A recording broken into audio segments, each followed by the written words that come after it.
Aside of that, I also got to see the world premiere of Kagurabachi episode 1. Oh shit! Well, how was it? Does it? Because I'm excited for the anime. Are you excited for it? Okay. I want to know. Is it worth the hype or? Yes. Okay. Okay. Thank God. Okay. So I can breathe.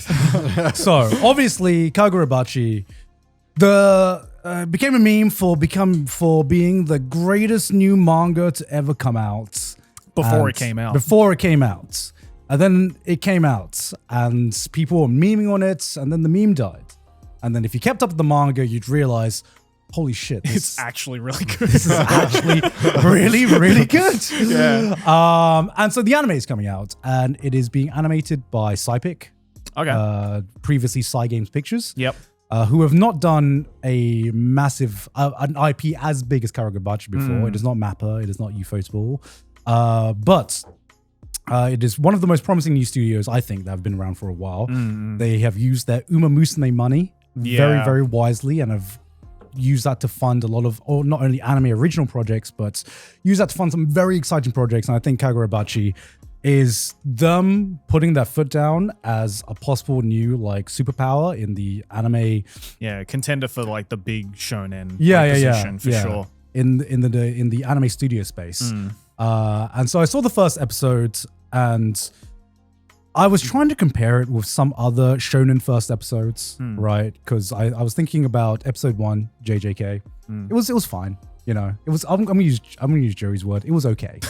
You know, The episode 1 JJK is fine. it was fine. It was fine. You know, we had the brief fight with Skuna and Gojo, and that was basically just like a little taster. Yeah. But I don't feel like you've really popped off until maybe the first domain expansion by Gojo. Sure. Yeah. Sure. You know, I feel like that's when it really started to take a that is stranglehold. when it blew up. Yeah. Yeah.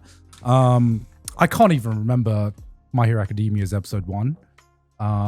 It's where, he's dreaming about All Might. Yeah. Oh, he's so fucking awesome. And then he's like, eat my fucking hair, boy. Yeah. Yeah. Oh yeah, that was it. Yeah. And then big punch. Once he sees Midoriya training, Yeah. and I would say that what Cygames have done with Kagurabachi episode 1 is that they have made their statement clear that they want to hit the ground running because they showcased a very, very impressive fight scene for episode 1.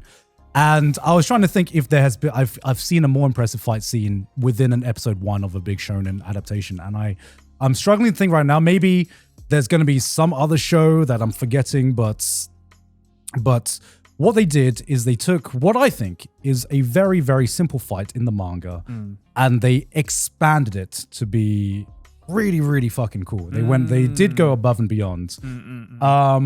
It was not something as stylistic as some of the modern JJK seasons. I would say the action felt very, very grounded. So I'm gonna spoil a little bit of chapter 1, at least the action scene. Sure. Okay, so if you want, if you're scared, well, we're just gonna be talking about action Timestamp here. on screen. Yeah. Okay. So in the manga, in the manga, the main character, Chihiro, just goes up against a bunch of like a lot of people. And what he does is he has his aura moment, he activates his sword, and then he slices the entire crowd in half. Kuro. Yes. And that's it. Yeah. That is the action scene in chapter 1 of the manga. What the anime does is that scene is still there, but before that scene, they add a full-on John Wick one man versus many. Like it's one man versus many with Chihiro just like slicing people down. And I would say, the closest thing I can think of in modern anime terms is the Maki fight, Maki versus the clan fight in JJK, where it's like kind of like Kill Bill. But I would say, unlike that, the action scene in this is a lot more grounded. And what really impressed me was the choreography because it felt very John Wick-esque, right? It felt super grounded. I think, I might be misremembering this, but I think when the fight started, there was like no music, right? There was no music, and it really put emphasis on the like sound design, right? Another thing that really impressed me was the use of the terrain within the fight, right? So with a lot of anime fights, what you see is open field, 2 anime characters going like blow for blow. They have people flying through buildings and everything like that. Yeah. What I saw in this first fight was Chihiro like fucking dodging people, going up staircases, like throwing the tables to people, them like slicing the table, and then Very him Jackie just like, Chan. yeah, and then him just like fucking throwing a knife to this person, takes the sword, gets the next person. It is like he's like using the terrain to his advantage within the choreography of this As fight. you would in a real fight. As you would in a real fight. Yeah. And I was like, this is so fucking cool to see this kind of choreography in a show like this. Because all of this is done before he activates any powers at all. And yeah, it did feel very John Wick-esque in terms of the groundedness of the fight choreography, the impacts of every slice, every hit. You've truly felt that impact. It wasn't floaty at all. And yeah, I was like impressed that they managed to put this all in like a 20-minute starter episode. And I think it's going to leave a much bigger impact than if they had just adapted chapter 1 panel by panel by panel. Right. But I think it also shows that, hey, they are expecting this to pop off. And I don't think they want to wait like normally with shonen you have to wait like maybe a season, maybe 8 episodes before the fan base really gets going and the hype really gets going. I think they want this to pop off from episode 1. They know the attention spans are dwindling. Yeah, exactly. They're just like, all right, let's cut to the chase. It's everything. Anime lags behind manga, obviously, and the trends in manga. And I feel like that's been the trend in manga for a while now, that your chapter 1 needs to go insanely hard. Yeah. Because otherwise you're getting the axe. Oh, yeah, of course. Yeah. So I think it's obviously a natural conclusion of that aspect of manga creation kind of coming in, like in the time lag, right? Kind of getting to anime. Yeah. But I also think it shows a different level of expectations as well, because in the olden days, manga readers would just be like, can you just adapt this panel by panel, please? Yeah. That's what we want. We don't want a shit adaptation, but just follow the manga. And now it almost seems like the expectations with what Mappa is doing, with what Ufotable is doing, is that just adapting it normally just isn't enough anymore. You need that extra level of, cinematography, or that extra level of taking the source material and enhancing on it, adding your own artistic interpretation of it.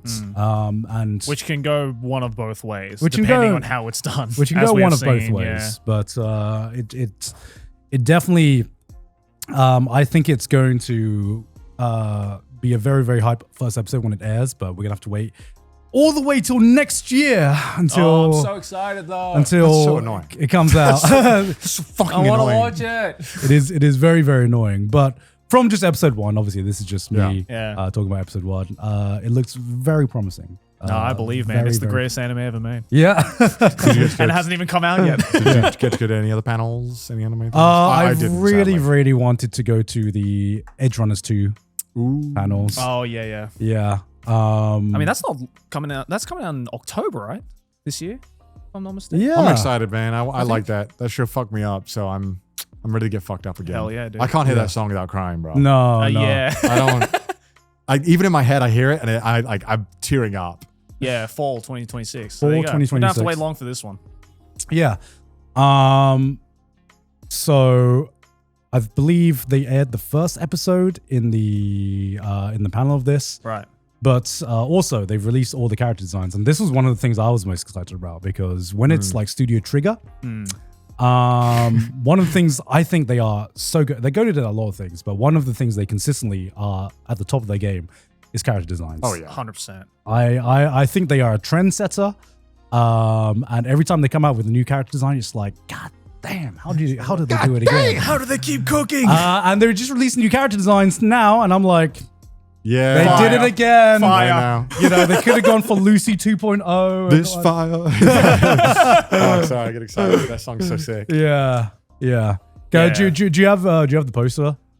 Yeah, I mean, you just go images. They all look so good. They all look fantastic. It's like the second row, that like landscape one. Yeah. There you go. Oh, this one. Yeah. Yeah. But as soon as I saw like the pink-haired girl, I was like, Yeah. they knew what they were cooking. Yeah. They knew what they were cooking with this one, man. Dude. They're gonna cook so goddamn hard with this. I can tell. Yeah. I'm excited, man. I'm excited. But do you need more Edgerunners in your life, Connor? I do. I mean, I think, I love fantasy, but it swings and roundabouts. When I've had enough fantasy, I'm like, okay, now I need more gritty sci-fi. Can we come back? I'm missing my sci-fi. I won't lie to you. And look, I don't want another Ghost in the Shell. I want something new. Yeah. Like I've had that dish.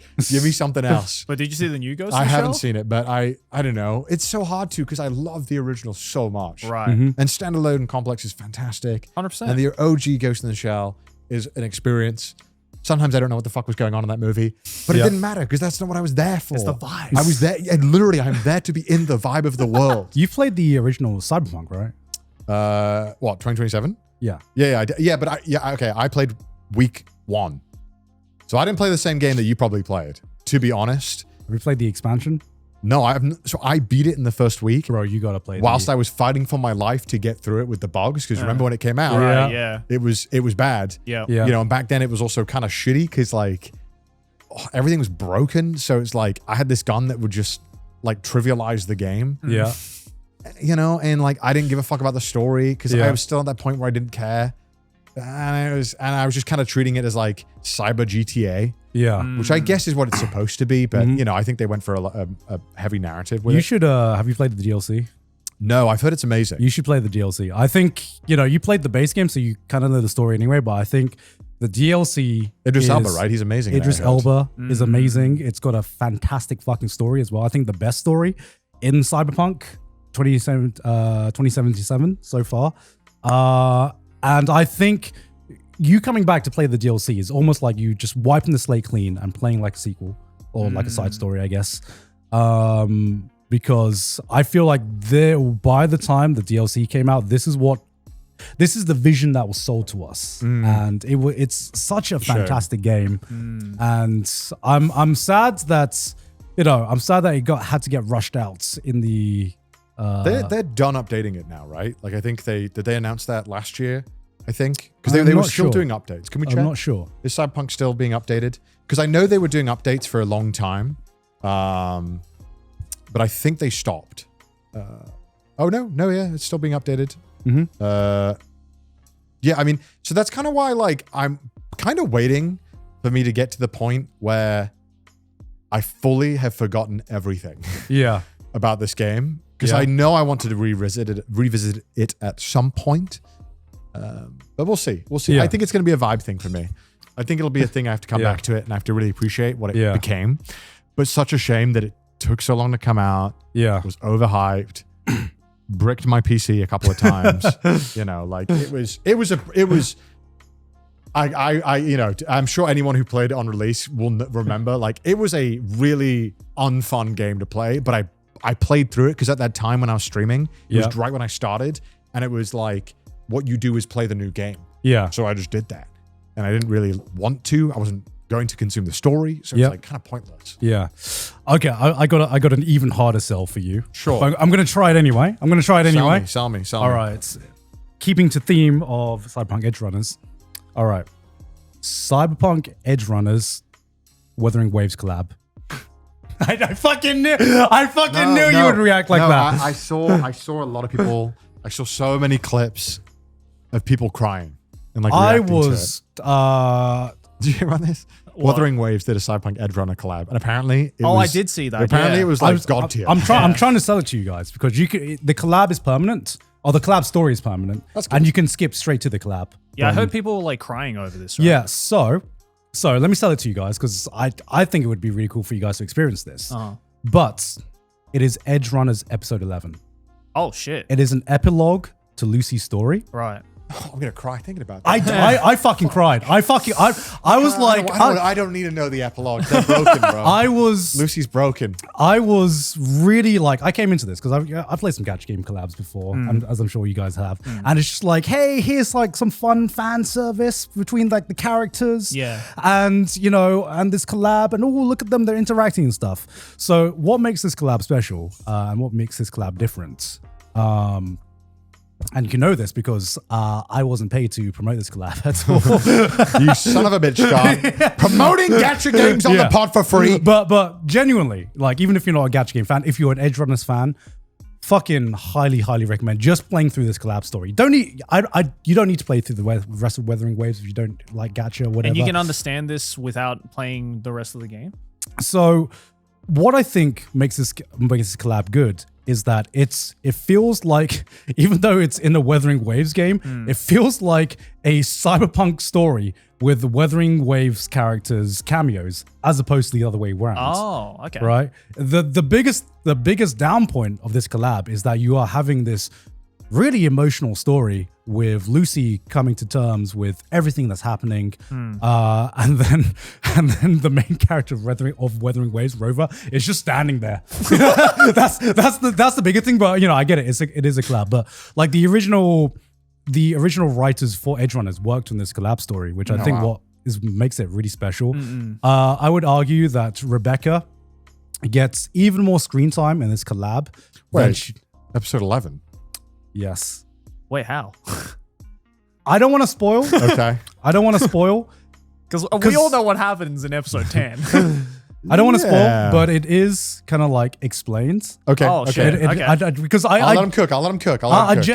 Genuinely, I don't want to spoil because I would be cool with Edgerunners fans. Yeah. If you have an aversion to gacha games, I get it. But if like you are a fan of Edgerunners, this is a story that that wasn't needed because Edgerunners had a conclusive ending. Yeah. But it was highly welcome just to see Lucy and these characters get the closure that you didn't know they needed, because the ending of Edgerunners was very abrupt, very abrupt. Yeah. And here you really get to dive much more into like their mentality and the entire journey of Edgerunners, and it's a fucking beautiful story.